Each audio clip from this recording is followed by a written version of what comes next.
Welcome to today's special podcast, where the team will dive deep into the complexities of functional neurological disorder, or FND. In this two-part series, they'll be exploring what FND is, how it impacts the brain and body, and the triggers that can set off an episode. They'll also be sharing a powerful personal story from someone living with FND, giving us an intimate look at the challenges and resilience involved in navigating this condition. Join us as we aim to offer both education and understanding about the psychological, physical, and emotional aspects of FND and how it affects daily life. Whether you're new to the subject or already familiar with it, these episodes will provide valuable insights into what living with FND truly means. All right. So we're diving into functional neurological disorder again, and this time we're tackling a topic that often causes a lot of head scratching. Triggers in FND. You've shared some great material with me, action items, a podcast transcript, even an article. We're going to break it all down and hopefully give you some clear and relatable ways to understand and talk about triggers. Okay, so you've got this file on F&D action items, and right away it jumps out this idea of using analogies to explain things. Love that. It says using analogies can help explain F&D to loved ones and even doctors. What do you think about that? Absolutely. Analogies are powerful tools. They can take these complex concepts like F&D triggers and ground them in something much more familiar, something people can really grasp. And when it comes to F&D, clear communication. Essential. Totally. And speaking of analogies, the one that really blew my mind from the action items was the hand grenade analogy. Right. Like you pull the pin on a hand grenade, but the explosion, that doesn't happen right away. It could be minutes later, you could have even forgotten about it, but the explosion still happens. It's a powerful image, isn't it? And it really drives home that point about FND, that the episodes, they're not always a direct, immediate reaction to something in the present moment. Exactly. It's not always a simple cause and effect like, oh, this happened, so that's why I'm having an episode. And you had a perfect example of this in that podcast transcript you shared. Remember when the speaker talked about going to look at dogs at a shelter? Yeah. Like, who expects a dog shelter to be a trigger? Sounds like a pretty happy event to me. Right. But then, bam, an episode hits. And it might not even be about the dogs themselves. It could be this delayed reaction to something else entirely, something maybe buried deep down. And this actually connects to their other analogy from the action items, the subconscious mind. Yes. That mysterious world beneath the surface. Like, have you ever blanked on an actor's name and then, boom, hours later while you're like eating a sandwich, it pops into your head? Happens all the time. The action items compare that to how FND triggers can work. Like your subconscious is working on something in the background, and then when you least expect it. Exactly. It's like your subconscious mind finally delivering the mail after it's been sorting through a mountain of packages. Okay, so the next time someone asks what triggered that, you can say it's like a hand grenade with a really, really long fuse. Or like your subconscious mind suddenly decided to empty its spam folder. What are your thoughts on that? Those are fantastic analogies. And they really highlight that people with FND aren't making this up. Their brains are processing things differently, and those differences are showing up in their bodies. Totally. And this isn't just about explaining FND to others. It's also about understanding it ourselves, right? 100%. The more we can understand how our subconscious minds and bodies react to triggers, or even the lack of obvious ones, the better equipped we are to manage this condition. Absolutely. It's about self-awareness, and it's about self-compassion. And a whole lot less about self-blame. Exactly. And that's really the key, isn't it? Shifting that perspective from judgment to curiosity. Totally. It's like, instead of beating yourself up for having an episode, you're like, okay, brain, I hear you. Let's figure out what's going on here. Exactly. It's about approaching these experiences with a sense of compassion, both for yourself and for others who might be struggling to understand. Which is so important because, let's be real, FND already comes with so much stigma and misunderstanding from the outside world. Absolutely. And the article by Mark Craycraft that you shared, he really gets into the nitty-gritty of that, doesn't he? No, he does not hold back. He talks about the very real challenges of living with FND, especially when people just don't get it. Right. Like, they might see you having a good day or even a good week and think, oh, they're cured. But FND doesn't really work that way, does it? Not at all. It's like that example he gives about the cyclical nature of FND, those periods of relative calm interspersed with these unpredictable episodes. It's like you're on this roller coaster and you never know when the next big drop is coming. And that can be so hard, not just for the person experiencing it, but also for their loved ones. Totally. It's like, imagine you're at a party and you're having a great time dancing, chatting it up, and then suddenly, without warning, you have to leave. And your friends are left wondering, what just happened? Where did they go? It can be really tough to explain, especially when you don't always understand it yourself. And Craycraft really captures that sense of isolation and frustration, that feeling of being misunderstood, even by the people who care about you the most. Absolutely. And he doesn't shy away from the impact that can have on relationships, on work, on just about every aspect of life. Right. It's like this invisible weight you carry around, this fear of being judged, or even worse, not being believed. And that fear itself can be so debilitating. It can make you want to withdraw, to isolate yourself, to just avoid any situation where an episode might occur. Which is totally understandable. But Yeah. as Craycraft points out, it's also not a sustainable way to live. Exactly. So how do we break out of that cycle? How do we navigate those fears and those misunderstandings? Well, Craycraft talks about the importance of open and honest communication, both with ourselves and with the people in our lives. Like being upfront about the fact that FND is a part of your life, but it doesn't define you. Exactly. It's about saying, hey, I might need to cancel plans last minute. I might need to take breaks. And that's okay. It's about setting boundaries and advocating for your needs, even when it feels uncomfortable. Absolutely. And that leads to Craycraft's emphasis on self-advocacy, which is huge for anyone living with FND or any chronic illness, really. You are your own best advocate. You know your body better than anyone. Exactly. But as Craycraft points out, it's not always easy to advocate for yourself, especially when you're dealing with a condition that's often misdiagnosed or misunderstood, even by medical professionals. It can feel like you're constantly having to prove yourself to validate your own experiences. Which is exhausting, and it can really take a toll on your mental health. Totally. So what can we do about it? Well, Craycraft talks about the importance of finding healthcare providers who are knowledgeable about FND and who listen to you and believe you. He also emphasizes the importance of connecting with other people who understand what you're going through, whether it's through support groups, online communities, or just having a few trusted friends or family members who you can talk to openly and honestly. Because you are not alone in this. Not at all. And the more we talk about FND, the more we raise awareness, the less alone everyone feels. And hopefully the easier it will be to find the support and understanding we need to not just survive, but to thrive. Okay, so we've talked about those unpredictable episodes and that sense of isolation that can come with FND. But Craycraft also digs into the actual experience of those episodes, which he describes as often involving this really intense fight, flight, or freeze response. He does. And he doesn't sugarcoat it. He uses the word terror to describe those episodes, the physical sensations, the emotional overwhelm. He makes it clear that these are not just in your head. They are very real, very physical experiences. And he actually describes an episode where his heart was racing so fast he was convinced he was having a heart attack, even though all the tests came back normal. Exactly. And that's the thing about FND, right? It can manifest in so many different ways, mimicking all sorts of other conditions. And because those symptoms are so real, so physical, it can be even more confusing and frightening for the person experiencing them. It's like your body's alarm system is stuck on high alert, even when there's no clear and present danger. And that can be incredibly disorienting and distressing. Absolutely. And this brings us back to those analogies we were talking about earlier, because they can be such powerful tools for understanding, right?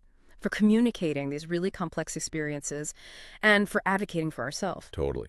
So before we wrap up, let's bring it all home for our listeners.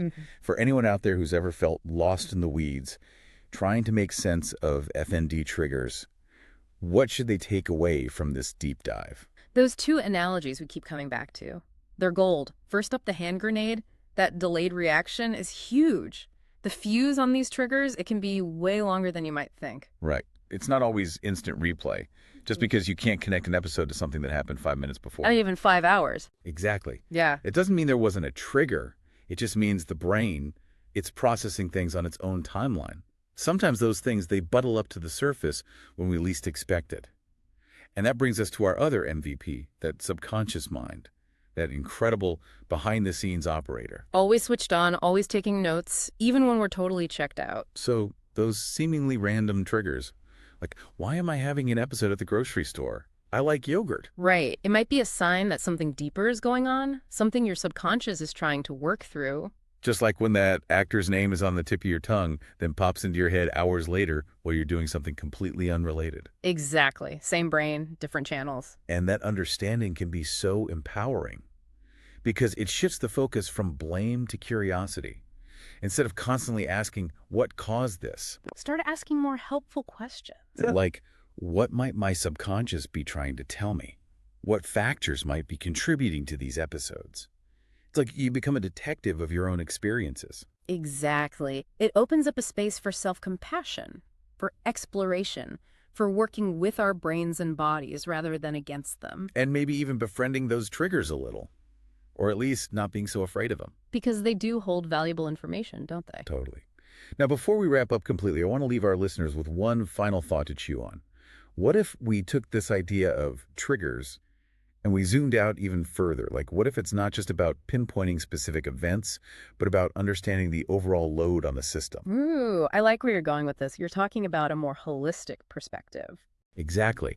Like maybe it's not just one specific trigger, but the accumulation of stress, lack of sleep, maybe you haven't been outside in nature for a while. All those things add up, right? They do. It's like instead of looking for a single needle in a haystack, we're looking at the entire haystack, what's contributing to its overall weight, its density, that kind of thing. Yes. And suddenly, we're not just looking at triggers in isolation, but at our overall well-being. How's our sleep hygiene? Are we nourishing our bodies? Are we managing stress in healthy ways? It becomes less about avoiding every single potential trigger, which is impossible anyway, and more about building resilience. Creating a life that supports our overall well-being.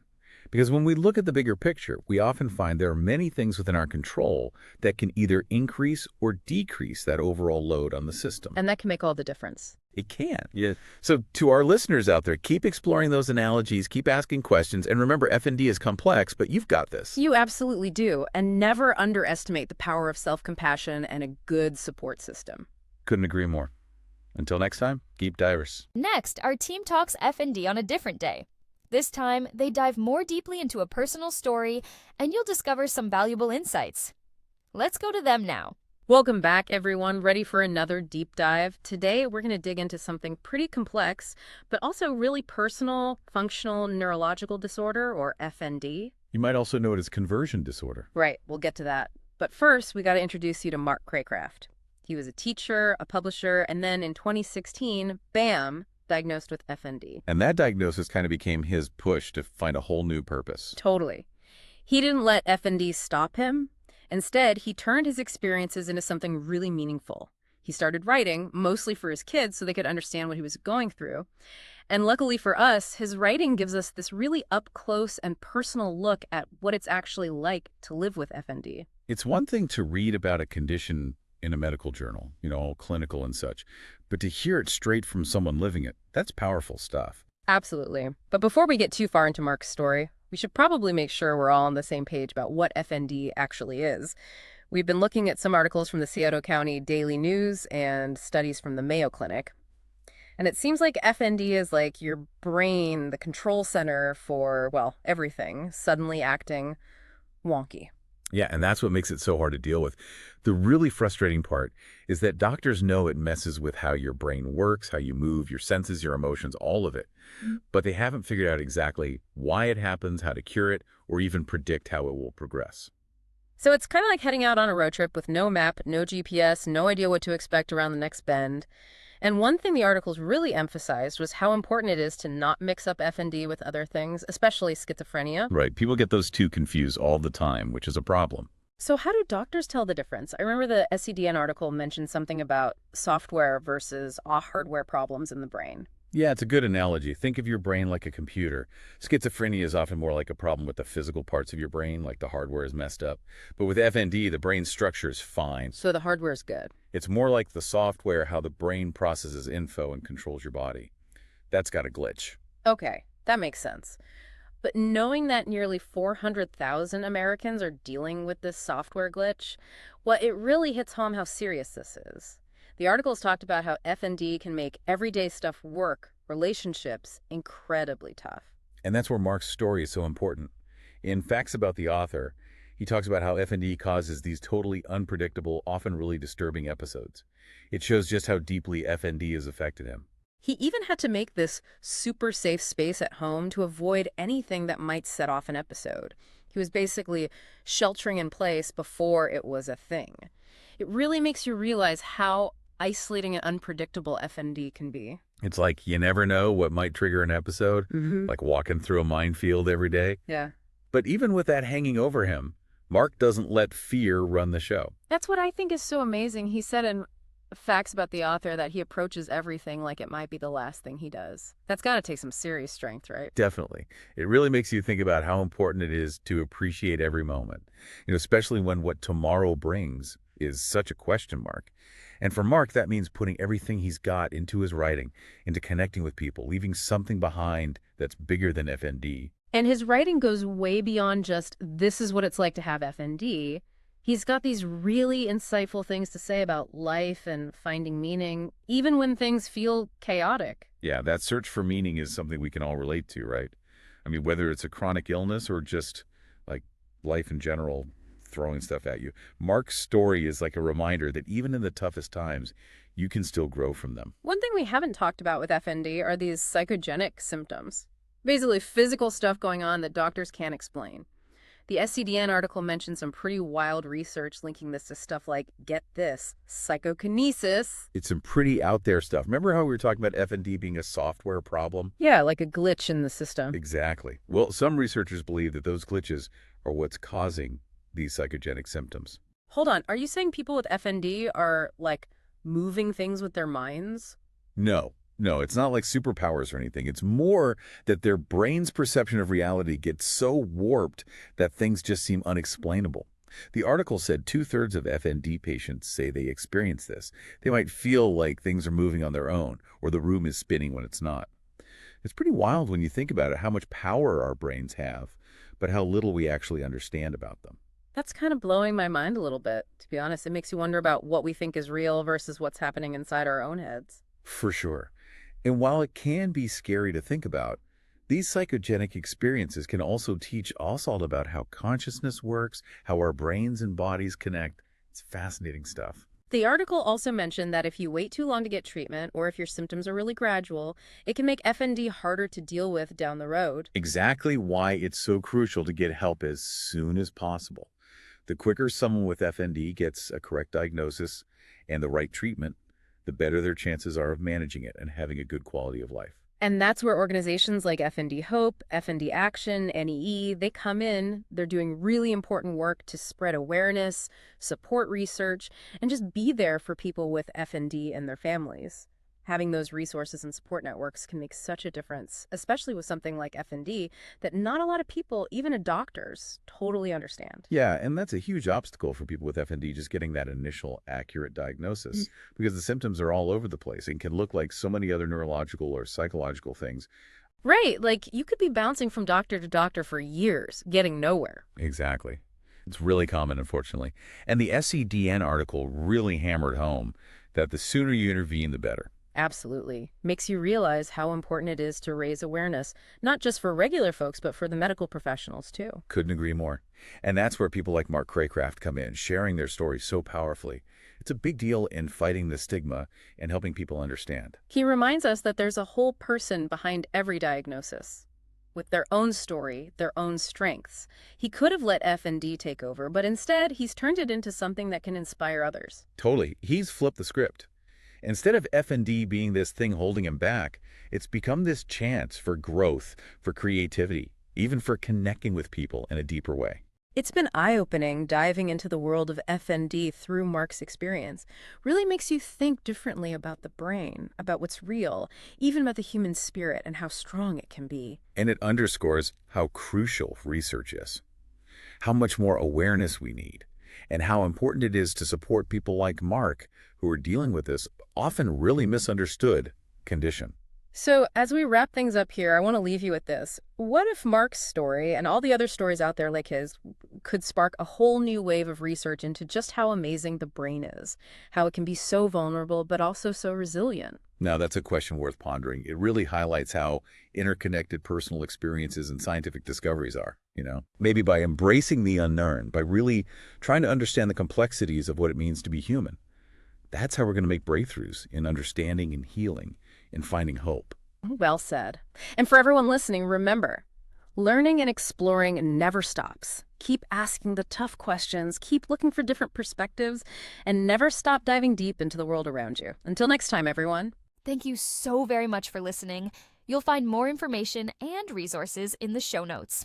They are in the description of the video. Share this with a friend or loved one who is going through this forever disease. If you have FND, you may want to consider sharing this with your medical team.